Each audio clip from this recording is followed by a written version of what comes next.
सर्दियों के मौसम में होने वाले जुकाम और पेट की समस्या के लिए दुकानों पर मिलने वाली दालचीनी की यह छाल रामबाण है। इसका काढ़ा बनाकर पीने से पेट की समस्या और जुकाम में काफ़ी फ़ायदा होता है। डॉक्टर्स की माने तो इसका सेवन करने से कई सारी बीमारियां दूर होती हैं।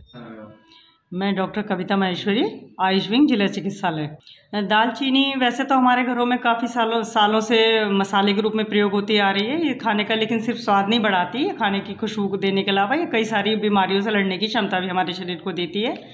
अगर इसका हम रोज़ाना जैसे प्रयोग करते हैं तो काफ़ी सारे गुण इसके हमारे शरीर में, जैसे सूजन कम करने में काम आती है, antibacterial, antioxidant, antiviral, anti fungal, काफ़ी सारे इसके गुण ऐसे होते हैं जो हम लोग अगर प्रयोग करते हैं तो बीमारियों में आराम देती है। जैसे इसका रोज़ाना अगर इसका प्रयोग किया जाता है तो ये शरीर की सूजन को घटाती है, वज़न कम करने में इसका फ़ायदा आता है।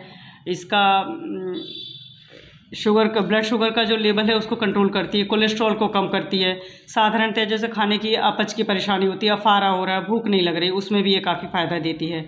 ये शरीर में फीमेल्स में जैसे हार्मोन्स में प्रोजेस्टेरोन लेवल को बढ़ाती है, जिससे जनरली इरेगुलर ब्लीडिंग हो रही है किसी को तो उसमें फ़ायदा आता है। प्रेगनेंसी के लिए जैसे परेशानियाँ आ रही तो प्रेगनेंसी में फ़ायदा आता है। पीसीओडी में काफ़ी अच्छा इसका प्रयोग किया जाता है। और ये सर्दी जुकाम का मौसम है, जैसे सर्दियों में इसकी तासीर गर्म होती है, कफ का शमन करती है, तो सर्दी जुकाम में इसको गुनगुने पानी के साथ या शहद के साथ इसको दिया जाता है। इसका तेल काफ़ी फ़ायदेमंद होता है। तेल की बहुत थोड़ी मात्रा, दो या तीन बूंद इसकी दी जाती है। तेल का प्रयोग आर्थराइटिस के पेशेंट्स में तेल को मलने के लिए दिया जाता है। चेहरे पे लगाने पे चेहरे की ग्लो, स्किन की झुर्रियों को कम करती है। इसके तेल का प्रयोग टीबी के पेशेंट्स में काफ़ी अच्छा यूज़ किया जाता है। ये एंटीबैक्टीरियल गुणों के कारण टीबी के कीटाणुओं को ख़त्म करती है, तो टीबी पेशेंट में इसका तेल का प्रयोग किया जाता है। घरों में ऐसा होता है जैसे अचानक कभी हिचकी आने लग जाती है, बहुत ज़्यादा हमको हिचकी की समस्या हो रही है, तो वहाँ कोई ज़्यादा दवाई नहीं दी जाती है जनरली, तो उसमें इसका काढ़ा बना के हम लोग देते हैं, तो काढ़े से इसका हिचकी में काफ़ी आराम आता है।